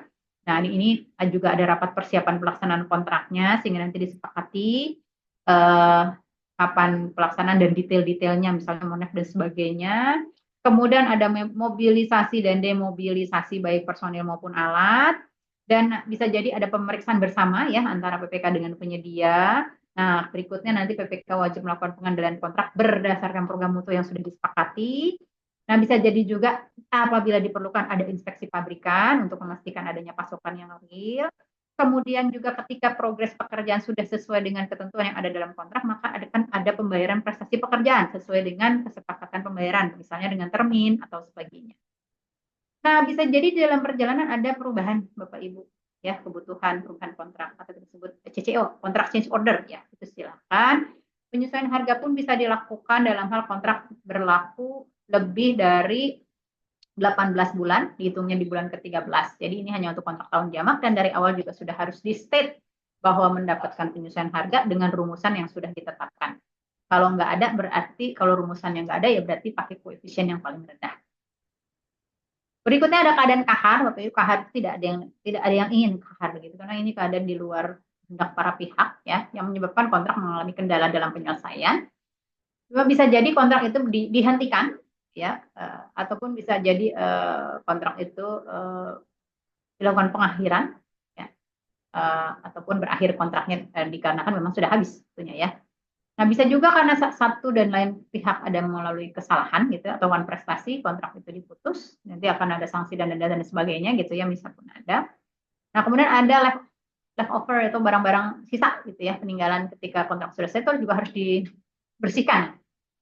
Nah, ada kalanya terjadi keterlambatan, tapi karena komunikasi yang baik, ya, penyedianya juga sangat komunikatif, gitu ya, maka diberikanlah kesempatan untuk bisa menyelesaikan pekerjaan. Nah, bisa jadi di dalam pelaksanaan kontrak itu ada juga hal-hal yang menjadi sengketa, ya Bapak Ibu. Nah, gimana caranya kita bisa menyelesaikan sengketa yang ada di dalam kontrak, jangan sampai berlarut-larut, sehingga kontrak bisa selesai dan bisa dilakukan serah terima hasil pekerjaan di dalam proses. Mungkin itu Bapak Ibu sharing yang bisa saya sampaikan di pagi hari ini, gitu ya. Silakan Bapak Ibu kalau memang ada yang ingin diskusi gitu ya, sharing gitu ya terkait dengan materi yang saya sampaikan. Semoga karena waktu juga terbatas ya, jadi saya harus cepat gitu ya menyampaikannya. Semoga nggak kecepatan gitu ya nyampeinnya, dan semoga bisa dipahami gitu ya, dan bisa memenuhi kompetensi dasar, yaitu Bapak Ibu bisa menjelaskan lah terkait dengan perikatan pengadaan barang jasa. Mungkin begitu Bapak Ibu. Saya kembalikan ke Mas Koji, monggo kalau ada yang mau didiskusikan. Terima Terima kasih kasih. Bapak Ibu. Terima kasih Bu Sri Mulyani atas menyampaikan materinya. Di sini sudah banyak yang raise hand dari Pak Mulya, Pak Harap, Pak Ari, dan Pak Richard Musi. Kemudian ada pasaran selanjutnya. Untuk Pak Mulya mungkin sudah disilakan karena sudah ada dari kolom chat itu sudah bertanya duluan. Silakan Pak, mungkin langsung saja Pak menanyakan ke Bu Sri Mulyani Pak. Terima kasih. Baik, terima kasih Pak Fauzi waktunya. Selamat siang Bu Sari. Ya Pak. Ini Bu, saya menyoroti tentang finalisasi kontrak ya. Finalisasi kontrak itu kadang-kadang di dalam SUK itu terdapat kalimat diberikan kompensasi. Namun dalam realitanya, pagu yang tersedia dalam kegiatan pekerjaan tertentu itu antara HPS dengan pagu itu sudah mepet gitu. Nah, untuk kompensasi ini sebaiknya seperti apa, Bu? Apakah kompensasi itu berasal dari sisa anggaran di Pagu atau ada di Pagu lain yang bisa untuk menambah dari kompensasi yang mungkin timbul? Demikian, Bu. Terima kasih. Iya, makasih Pak Mul. Jadi Pak Mul, kalau kompensasi yang ada di ketentuan itu sebenarnya kompensasi terkait waktu Pak Mul pada umumnya, gitu ya. Bagaimana misalnya penyedia disuruh berhenti bekerja dulu karena satu dan lain hal. Nah, sehingga kan waktu dia berhenti bekerja itu kan waktu pelaksanaan tetap jalan. Kalau dia mengikuti timeline, maka dia akan kena denda keterlambatan, gitu ya. Nah, tapi karena ini bukan salahnya, dia disuruh berhenti dulu oleh PPK, maka dia tidak dikenakan denda keterlambatan. Gitu. Kita berikan kompensasi perpanjangan masa berlaku kontrak. Lebih kepada waktu, Bu ya? Iya, lebih kepada waktu, Pak, untuk kompensasi. Dulu juga pernah ada, Pak. Jadi PPK harusnya melakukan pembayaran gitu ya, Pak. Tetapi tidak bisa melakukan pembayaran karena satu dan lain hal gitu ya. Nah, biasanya untuk mengcover penyedia itu cari pinjaman, Pak. Karena belum dibayar nih sama PPK-nya, akhirnya dia ngutang ya ke bank misalnya. Nah, itu ada biaya bunga ya, Pak. Ketika dia minjem itu kan ada biaya bunga. Iya, betul. Nah, itu bisa dia mengajukan permintaan gitu ya. Nah, tapi sepanjang memang sudah disetujui gitu oleh PPK-nya. Misalnya begini, PPK-nya pas dilakukan penagihan, PPK-nya menyatakan tidak ada anggarannya, belum ada misalnya yang bisa saya saat ini. Kalau memang Anda perlu anggaran lain, nanti silahkan aja pinjem ke pihak lain gitu ya, dengan bukti yang resmi gitu ya. Nanti anggarannya ditagihkan gitu misalnya, termasuk ke dalam tagihan gitu ya. Jadi nanti di CCO Pak kontraknya itu biaya pinjaman dan bunganya tuh dimasukkan gitu ya. Jadi bisa jadi seperti itu. Tetapi ini rawan terhadap temuan Pak biasanya ya. Ini rawan terhadap temuan. Kalau yang terkait dengan waktu itu biasanya tidak menjadi temuan, Pak. Kenapa? Karena biasanya auditor itu cenderung kepada nilai, Pak. Nilainya gitu ya. Jadi ketika nilainya berubah gitu ya, tapi tidak ada benefit tambahan yang diterima, itu akan menyebabkan adanya kecenderungan untuk menjadi temuan. Namun demikian, sepanjang PPK dapat menjelaskan dan ada justifikasi teknisnya yang memadai, ya itu bisa saja tidak menjadi sebuah temuan. Jadi ini masih debatable ya Pak, kalau terkait kompensasi yang berbentuk biaya. Mungkin begitu Pak. Baik, terima kasih Ibu. Kasih kembali Pak Mul. Silakan, selanjutnya Pak Prahara, silakan Pak.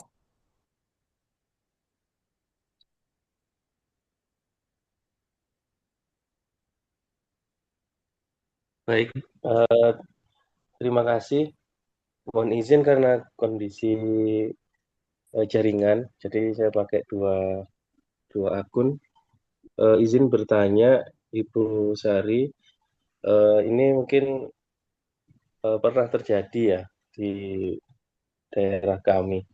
Ini ada seseorang, dia bukan KPA, tapi yang ditunjuk oleh pimpinannya diangkat sebagai PPK. Kemudian dia sudah menandatangani beberapa kontrak sampai dengan serah terima. Ya, kemudian belakangan ini ternyata PPK tersebut yang ditunjuk tidak memiliki sertifikat kompetensi, bahkan dia tidak punya level 1. Bagaimana kontrak yang sudah serah terima ini di mata hukum, Bu? Itu saja Iya Pak. pertanyaannya. Iya. Iya Pak Prahara. Jadi PPK yang di sini yang dimaksud dia merangkap sebagai KPA bukan Pak? Bukan, Bu. Bukan. Jadi Bukan ya. dia selain KPA. Selain KPA ya Pak ya. Baik. Berarti Pak, kita akan bicara tentang syarat subjektif ya Pak ya di dalam perjanjian, di mana tadi cakap melakukan perbuatan hukum. Dalam hal ini PPK harusnya memiliki sertifikat gitu ya Pak ya, karena kan PPK harus kompeten gitu ya kalau di dalam syarat subjektif. Nah, kalau seperti ini Pak, ya pihak yang berkontrak gitu ya, kan yang berkontrak itu kan berarti PPK dengan penyedia. Nah, dapat saja dilakukan pembatalan Pak, dapat dibatalkan. Ya, kenapa? Karena syarat subjektifnya tidak terpenuhi, PPK-nya bukan pihak yang memenuhi persyaratan untuk ditunjuk sebagai PPK. Itu yang pertama, Pak. Tapi kalau dibatalkan efeknya apa, Pak? Kalau dibatalkan harusnya kontrak kembali seperti sedia kala, Pak. Seperti tidak pernah ada kontrak, Pak. Itu ya, ketika dibatalkan. Yang kedua, opsi yang kedua adalah diambil alih, Pak. Jadi PPK-nya langsung diganti atau diadendum kontraknya. Diambil alih oleh KPA-nya, Pak, untuk kontraknya. Kenapa? Karena PPK-nya tidak memiliki kompetensi atau tidak bersertifikat. Kalau kontraknya masih berlaku ya Pak, silahkan nanti diadendum kepada PPK lain yang memenuhi kompetensi, artinya memiliki sertifikat, ataupun kepada KPA-nya. Kalau memang tidak ada PPK lain yang memenuhi persyaratan. Itu yang kedua, Pak. Yang ketiga, bagaimana kalau misalnya kontraknya udah mati, kontrak udah selesai, apa yang mau diadendum, ya. Kalau seperti itu berarti ada nanti akan ada ketika audit namanya temuan administratif, Pak. Temuan administratif di mana biasanya nanti ke depannya diminta agar menugaskan pihak yang kompeten, dalam hal ini PPK yang memiliki sertifikat gitu ya.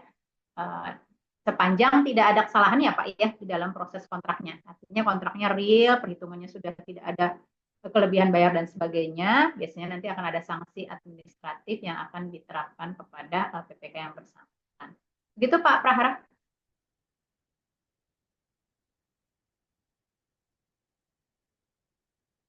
Jangan diulang lagi ya Pak.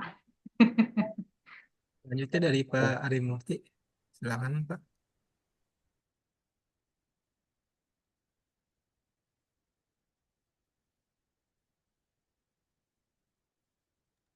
Izin Pak Ari, suaranya masih belum terdengar Oh Pak. ya.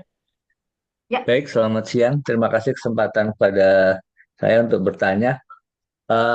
Yang pertama terkait dengan jaminan, apakah pemberian jaminan ataupun jaminan kayak jaminan uang muka, jaminan pelaksana, jaminan pemeliharaan maupun jaminan penawaran sampai sangga banding itu diwajibkan oleh penyedia. Misalnya penyedia wajib memberikan jaminan, apalagi di Perpres 46 ini kan bahkan e-purchasing pun harus ada jaminan pelaksanaan, bahkan pengadaan barang juga harus ada jaminan pelaksanaan. Apakah itu wajib? Dan ini yang menjadi kami kendala di lapangan adalah pada saat penyedianya adalah UKM, dalam artian dia tidak mempunyai barang yang bisa dijaminkan, nggak mempunyai barang yang bisa dijaminkan sehingga dia kesulitan untuk mendapatkan jaminan, jaminan uang muka dan lain-lain. Itu pertanyaan yang pertama. Ya, pertanyaan kedua adalah apakah penandatanganan kontrak bisa dilakukan sebelum adanya pengumuman paket pekerjaan di aplikasi Sirup. Nah, kemudian jika itu bisa dilakukan, apakah ada sanksi yang akan diterapkan? Apa itu tuh yang sebelum ada RUP, apakah penandatanganan kontrak itu bisa dilaksanakan? Mungkin itu. Terima kasih. Iya, baik Pak. Makasih kembali Pak Ari Murti.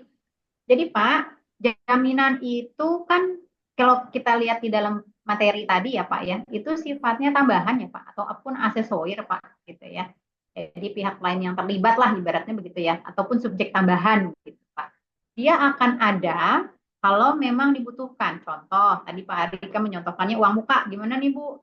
Kalau dia nggak bisa bikin jaminan uang muka, orang dia nggak ada barang yang bisa dijaminin, kalau seperti itu berarti efeknya adalah kita sebagai PPK tidak bisa memberikan uang muka. Gitu. Jadi karena kenapa? Ada risiko. Nah, kita tadi kan udah bilang ya Pak ya, ada risiko. Risiko itu kan kalau bisa kita minimalisir, jangan sampai ada di kita di PPK gitu ya Pak. Ketika kita membayar uang muka, uang itu sudah keluar, kita ada jaminan uang muka, itu kenapa? Kalau dia nggak selesai, tapi udah terima uang, kita punya jaminan Pak. Ada uang mukanya, kita bisa cairin. Buat kita kembaliin uang yang tadi sudah kita keluarkan. Itu contoh kalau jaminan uang muka. Semua jaminan sifatnya adalah untuk mitigasi resiko aja, Pak Arimurti. Jadi ketika kita melakukan pembayaran, tadi contohnya Airpata, kan ada jaminan pembayaran. Kenapa? Karena kita udah bayar 100%. Padahal prestasinya belum sampai 100%. Gimana kalau nanti dia nggak selesai? Siapa yang mau balikin duit sisanya? Kan gitu. Adalah jaminan pembayaran Airpata tadi. Begitu juga dengan jaminan sangga banding. Kenapa ada jaminan? Karena kalau sangga banding itu dia menghentikan proses pemilihan. Kalau berhenti proses pemilihannya, itu kan akan merugikan semua pihak ya, baik dari sisi penyedia nanti akan berkontrak karena waktunya tambah sedikit, begitu juga dengan PPK kan nanti jadi waktunya juga bisa mundur kontraknya, bisa juga ada kendala nanti akhir tahun dengan RPTA dan sebagainya. Resiko-resiko yang bikin berantakan itu, kalau memang kamu serius dan ini memang salah kamu mau nyangga banding, kamu bikin jaminan sangga bandingnya supaya benar-benar kamu serius, nggak cuma asal nyangga banding, sederhananya begitu, Arin. Jadi kenapa harus ada jaminan? Jaminan itu adalah untuk memitigasi resiko-resiko yang ada agar tidak dibebankan ke kita. Kenapa kalau nggak dikasih jaminan? Misalnya tadi ada uang muka, kita langsung kasih aja nggak ada jaminan. Terus tiba-tiba dia nggak kelar kerjaannya. Terus siapa yang mau ganti duitnya? Gitu. Itu Pak Arin. Nah kedua, kontrak tapi belum sirup. Gini Pak Arimurti. Tadi saya sudah juga disampaikan di dalam penjelasan ya, tapi mungkin karena agak cepat tadi saya jelasinnya, waktunya juga terbatas ya. Di dalam setiap proses pengadaan itu pasti ada perencanaan, Pak. Jadi nggak mungkin Pak, Bapak bisa kontrak tapi nggak ada perencanaan sebelumnya. Nah, perencanaan itu dituangkannya di dalam sirup, Pak. Sistem Informasi Rencana Umum Pengadaan. Jadi pasti ada Pak sirupnya. Kalau nggak ada, berarti tadi ketika diaudit, ya pasti nanti ada temuan, Pak. Temuannya pasti nanti akan kena sanksi administratif, tidak melakukan proses perencanaan dengan baik dan tidak menginput di dalam aplikasi sirup. Gitu, Pak, misalnya. Ya. Jadi, Pak, sirup itu sebelum proses, Pak. Tapi kalau misalnya, biasanya kalau lupa gitu, misalnya lupa gitu ya, kelupaan Bu, ya udah kontrak Bu, ya kalau gitu ya ketika lupa kan sirup itu kan bisa diupdate Pak, jadi update aja sirupnya, input ketika lupa dan masih di tahun anggaran yang sama ya. Tapi gimana Bu kalau lupanya udah temuan BPK Bu, udah tahun berikutnya Bu, ya, kalau begitunya nggak bisa dipakai Pak. Tapi kalau misalnya baru, misalnya Bapak kontraknya Januari lupa input gitu ya, karena ini cuma prosesnya pencatatan nanti gitu ya. Ya udah berarti Bapak input aja di Februari atau di Maret gitu, nggak apa-apa, kan bisa diinput ketika mengupdate-nya. Begitu Pak Arimurti. Izin Bu, terkait jaminan pelaksanaan Bu, itu Bu gimana Bu? Sama Wajib Pak kan? Arimurti. Iya. Jadi jaminan pelaksanaan kan besarnya 5% dari kontrak ataupun HPS ya Pak, tergantung dari nilai kontraknya. Kalau nilai kontraknya di bawah 80% HPS, maka dia pakai 5% dari HPS-nya. Kenapa itu wajib? Ya, itu memang udah ketentuan yang di dalam regulasinya tadi saya bilang. Ada perikatan yang berdasarkan undang-undang, ya. Ada perikatan yang bisa kita sesuaikan gitu ya Pak. Nah, jadi kalau ketentuan di peraturan pelaksanaan kontrak pengadaan barang jasa itu mewajibkan diberlakukannya jaminan pelaksanaan sebesar 5% tadi Pak. Nah, sehingga kita sebagai PPK ya menerapkan ketentuan tersebut. Gimana Bu kalau kita tidak terapkan? Memang ada klausul Pak di pasal 5 Perlem 12 tahun 2021 yang mana dinyatakan bahwa bisa saja dilakukan penyesuaian gitu ya, penyesuaian artinya tidak pakai nih misalnya jaminan pelaksanaan. Kenapa? Misalnya karena memang praktek bisnisnya nggak ada kayak seperti itu gitu ya. Di sini PHKPA dengan pertimbangan untuk mengatasi kekosongan hukum dan atau stagnasi pemerintahan guna kemanfaatan dan kepentingan umum dapat menyesuaikan prosedur tata cara tahapan dan tahapan persiapan pengadaan, persiapan pelaksanaan pemilihan dan atau pelaksanaan pekerjaan untuk barang atau jasa. Nah itu pernyataan seperti itu. Biasanya harus disesuaikan dengan praktek bisnisnya juga, Pak Arimurti. Contoh, kalau Pak Arimurti sewa mobil gitu ya, itu bisa dia nggak ada Pak, sewa rumah, sewa kantor, sewa gedung itu nggak ada dia. Kenapa? Karena aset yang Pak Arimurti pegang besarnya lebih besar daripada jaminan pelaksanaannya. Jadi nggak ada resiko kalau nggak pakai jaminan pelaksanaan. Tuh. Ya, jadi harus lihat juga jenis pengadaan barang jasanya. Jadi bisa juga nggak pakai jaminan pelaksanaan. Gitu. Ya, ketika praktek bisnisnya memang tidak membutuhkan jaminan pelaksanaan. Gitu Pak Ari. Ya, kasih kembali Pak Ari. Selanjutnya Pak Richard, mohon Pak dipercepat Pak pertanyaannya dan juga nanti Pak Sahman karena waktunya sudah dikit lagi mau selesai. Terima kasih. Baik, terima kasih. Terima kasih atas kesempatan yang diberikan pada Ibu pemateri. Saya ada 3 pertanyaan. Yang pertama, saya agak masih sedikit bingung antara dengan konsep rekening penampung akhir tahun. Ini maksudnya penjelasannya apakah pekerjaan itu berpotensi melewati akhir tahun atau akan memasuki ke tahun berikutnya sehingga diberikan rekening akhir tahun, atau katakan mungkin pekerjaan sudah 90% di awal, tak taruh